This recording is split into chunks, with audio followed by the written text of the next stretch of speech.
The sphere pulsed once. New text appeared. Asterisk asterisk knowledge is dangerous. Depart neododu asterisk asterisk. Why? Miller typed.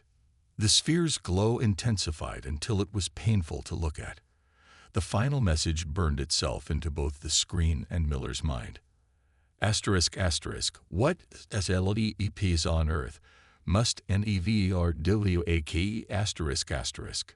Then the sphere collapsed in on itself, leaving nothing but a scorch mark on the containment field. Emperor Dax paced across the polished floor of the Imperial throne room, his long ceremonial cape trailing behind him. The massive chamber, designed to intimidate visitors with its soaring ceilings and towering statues, felt confining as his anger grew.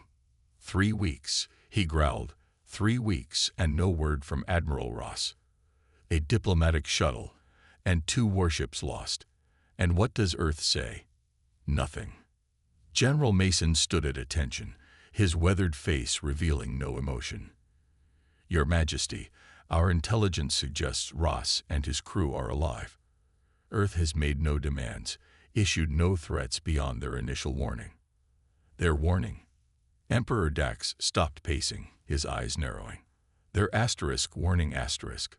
A single planet does not asterisk warn asterisk the Galactic Empire. We rule 10,000 worlds. We have conquered species that could destroy Earth with a thought. Yes, Your Majesty, but...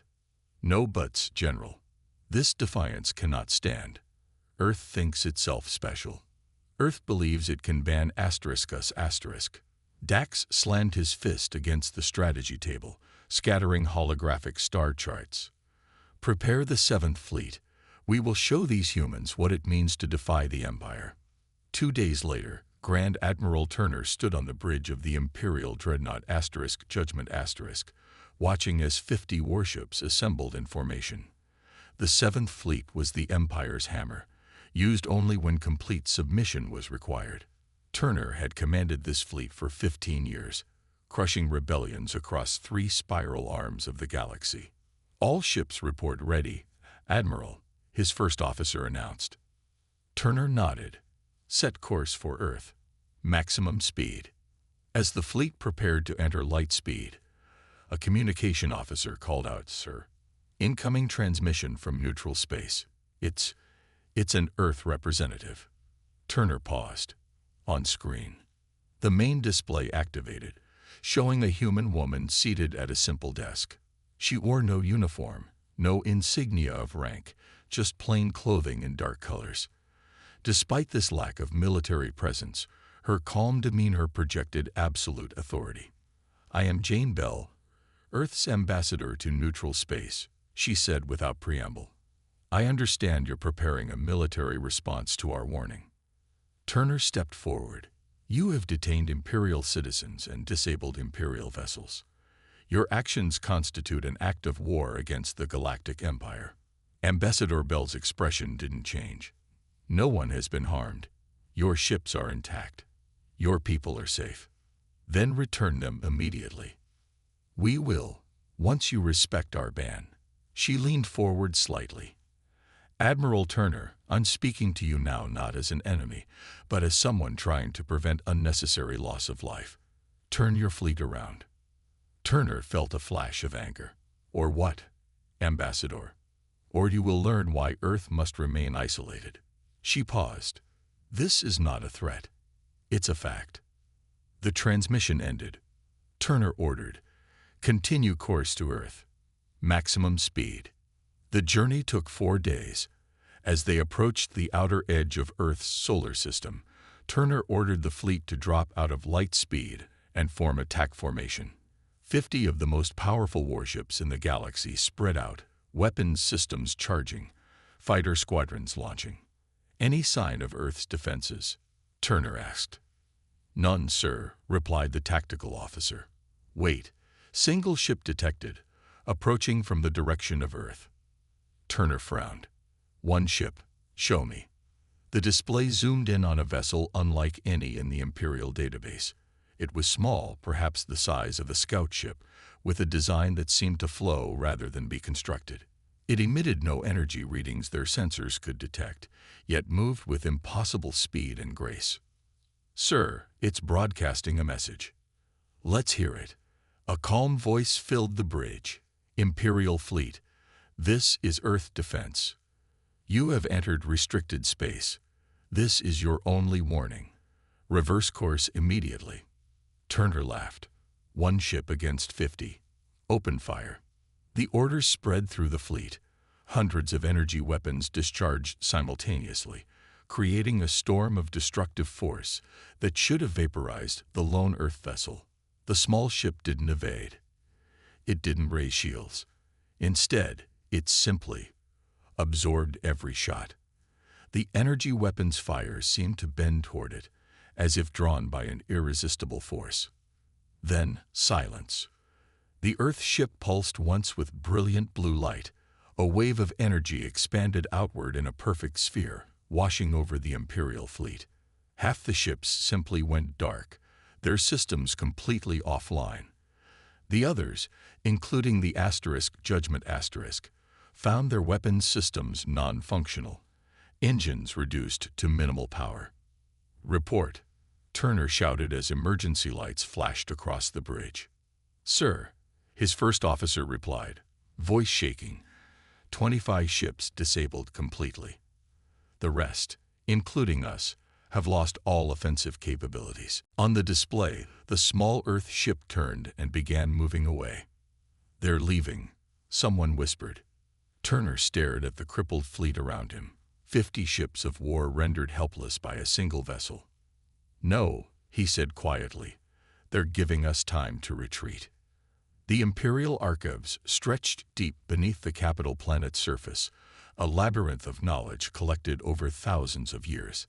Few were granted access to its lowest levels, where the Empire's most ancient records were kept. Historian Thomas Reeb moved carefully through the dimly lit corridors, his access badge allowing him past security fields that would have vaporized unauthorized visitors. His research into Earth had become an obsession since the 7th Fleet's humiliating defeat 3 weeks ago.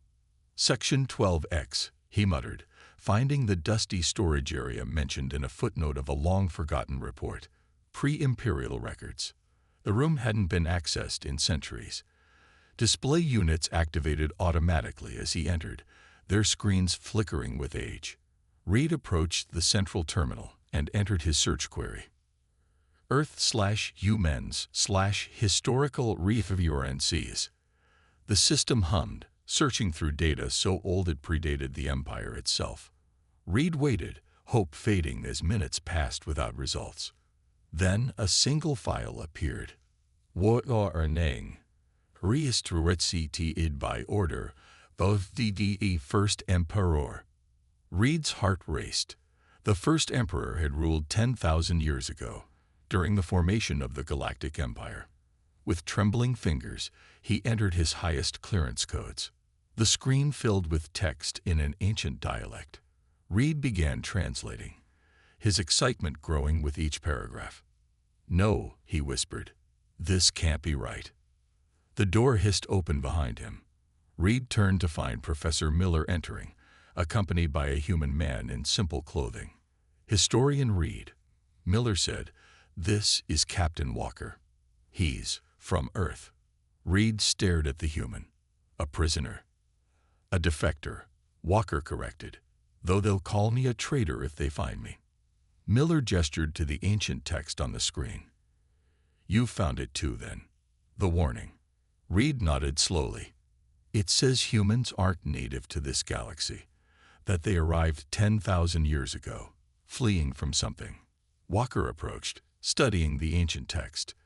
"It's incomplete, but accurate. We came here after destroying our home galaxy in a war with something beyond your understanding. The few of us who survived settled on Earth, hoping we'd traveled far enough." "But what were you running from?" Reed asked. Walker's expression darkened. "We called them the Void. They're not alive as you understand life. They exist in the spaces between reality. Our ancestors tried to harness their power and broke something fundamental in the universe." Reed looked back at the screen, translating the final lines. The ban isn't to keep us out, he realized aloud. It's to keep something contained. Walker nodded grimly. Earth isn't our home. It's a prison we built. The technology you've witnessed is just the outer layer of defenses designed to contain what sleeps beneath our oceans and deep in our planet's core. Miller paced the small room. But our records show humans living normal lives on Earth. Cities, governments, ordinary people. Guardians, Walker explained. Generations dedicated to maintaining the seals, living normal lives while carrying this burden. We've done this job for 10,000 years, passing the knowledge to each new generation. He paused. Until recently. What changed? Reed asked. Some humans forgot why we stay on Earth. They want to join your empire, to explore the stars again. They don't understand the risk. Walker's eyes reflected ancient pain. The containment systems are failing as our society debates whether the threat is even real anymore. Reed remembered the final lines of the ancient warning. Asterisk, they came bearing knowledge of terrible power. They chose prison over freedom. Respect their choice or doom us all. Asterisk. The Imperial incursions have made things worse, Walker continued. Each probe, each ship that crosses our defenses weakens the seals. The void stirs in its sleep, sensing opportunity. How do we know you're telling the truth? Miller asked. Walker reached into his pocket and removed a small device. When activated, it projected an image of Earth with layers peeled away to reveal what lurked beneath, vast, shadowy forms that seemed to shift between dimensions, held in place by glowing energy fields.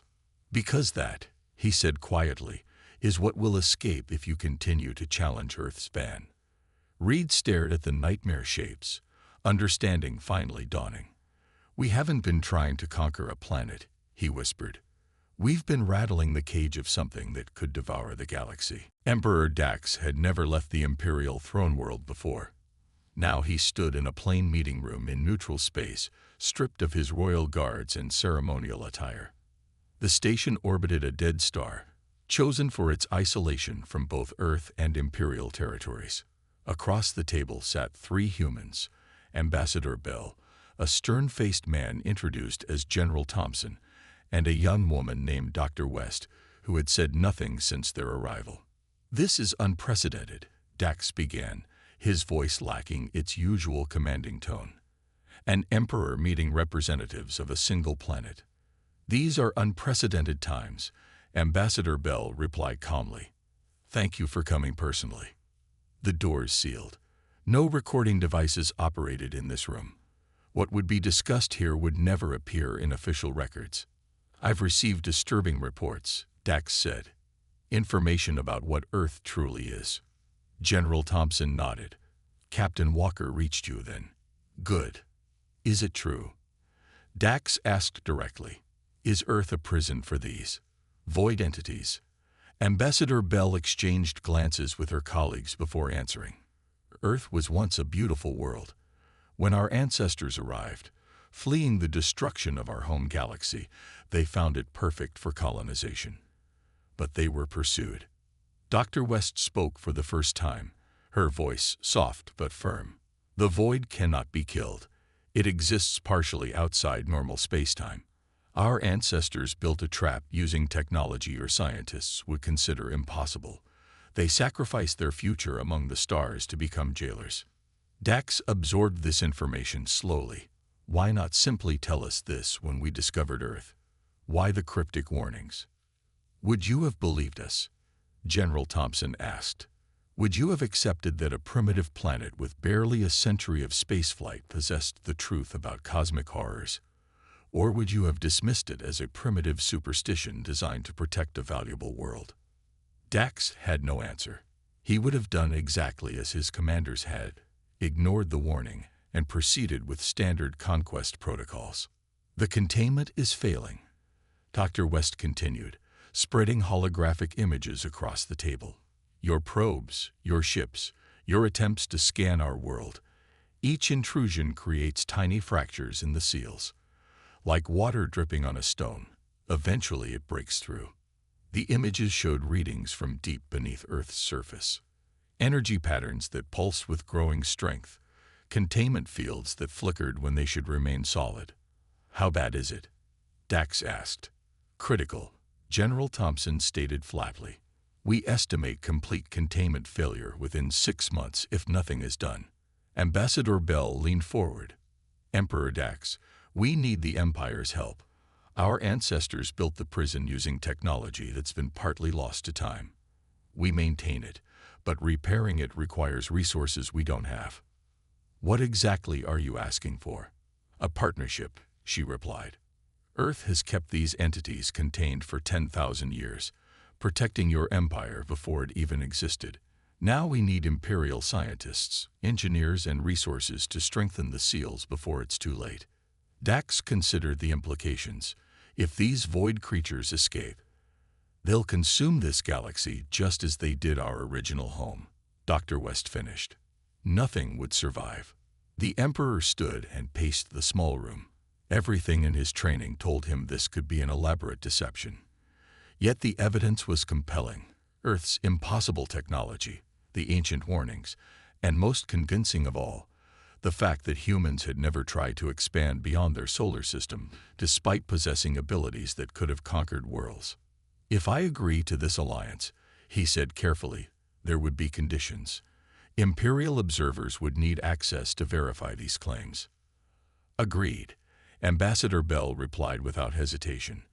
"But your people must follow our protocols exactly. One mistake could be catastrophic." "And Admiral Ross, my other detained personnel. They will be released immediately as a show of good faith." Dax stopped pacing and faced the humans. "Then we have an agreement. The Galactic Empire will assist Earth in containing this threat." As they formalized the alliance, emergency alarms blared throughout the station. A communications officer burst into the room, face pale with fear. "Ambassador, we're receiving a priority signal from Earth Defense Command. The primary containment seal has been breached. Something is escaping." Dr. West's hands trembled as she activated her personal communicator.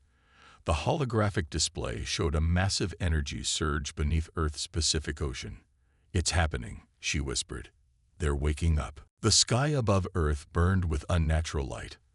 Massive warships, both human and Imperial, formed a defensive sphere around the planet as the ocean below churned with dark energy. 3 weeks had passed since the containment breach, and the battle for existence itself hung in the balance.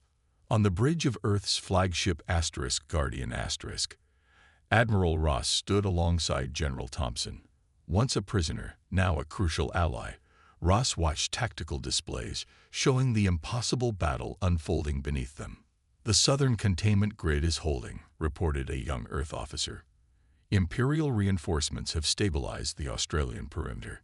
Thompson nodded grimly. "And the Pacific breach?" "Still expanding, sir. The void entities are pushing through faster than we can seal the rupture." Through the viewport, Ross witnessed humanity's true technological might unleashed for the first time. Earth's orbital platforms had transformed, revealing weapon systems and energy projectors that made Imperial technology look primitive by comparison. Massive energy beams struck the ocean's surface, reinforcing the weakening seals deep below. "I never imagined," Ross said quietly. "Your people maintained this prison for 10,000 years, alone." Thompson's weathered face showed the strain of sleepless weeks. "Not just a prison, Admiral. A redemption. Our ancestors unleashed these horrors through their arrogance. Containing them became our penance." Alarms blared across the command deck. A swirling vortex of darkness erupted from the Pacific Ocean, rising like a twisted tornado into the atmosphere. "First emergence," shouted the tactical officer. "Entity breaching atmosphere." Ross watched in horror as the thing that emerged defied comprehension. It shifted between forms, sometimes appearing like a massive sea creature, other times like a storm cloud of living darkness. Where it passed, reality itself seemed to warp and distort. "All ships," Thompson commanded, his voice steady despite the terror before them. "Execute Containment Protocol Omega." Authorization Thompson Alpha 7. Earth's defense platforms pivoted in perfect unison, focusing their energy on a single point in space directly above the emerging entity. A sphere of brilliant light formed, expanding rapidly. "What are they doing?" Ross asked. "Creating a temporary prison," Thompson explained. "We can't destroy it, but we can force it into a pocket dimension until the main containment is repaired." The entity sensed the trap. It lashed out with tendrils of darkness that shattered 3 Imperial warships on contact. Not destroyed, simply erased from existence. Emperor Dax's voice came through the communication system. "This is beyond anything we prepared for. The 8th and 9th fleets are en route, but they won't arrive for 6 hours." "We don't have 6 hours," Thompson replied. Dr. West, status of the failsafe. From the science vessel orbiting Earth's moon, Dr. West's image appeared on the main screen. "Ready, General. But using it will mean—" "I know the cost," Thompson cut her off. "Do it." Ross looked between them. "What failsafe?" Thompson's eyes reflected ancient sadness. "Our last resort. The reason humans restricted themselves to Earth wasn't just to guard the prison. It was because we're part of the lock." Understanding dawned on Ross as Earth began to glow with blue energy. Every human on the planet, over 10 billion souls, was channeling power simultaneously, their collective consciousness forming a vast network.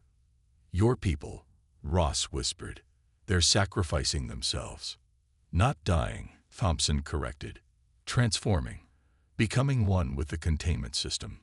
Our bodies will remain, but our consciousness will merge with the prison walls."